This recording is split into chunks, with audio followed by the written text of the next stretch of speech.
Kaixo, iritsi da bertsokatea, onaino ere, Beñat Agirrezabalek jarritako puntuarekin, eta erantzun egingo diot.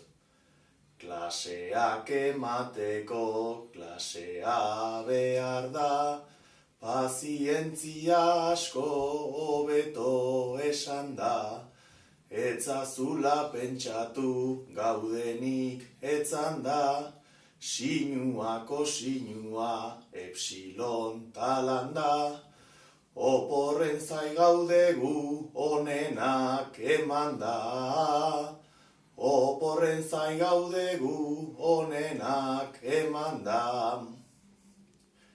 Eta kate honek jarraipena izan dezan, nire lagun Julen Cabrerari bidaliko diot puntua.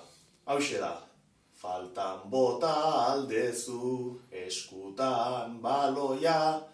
Animo, primeran egingo izuta.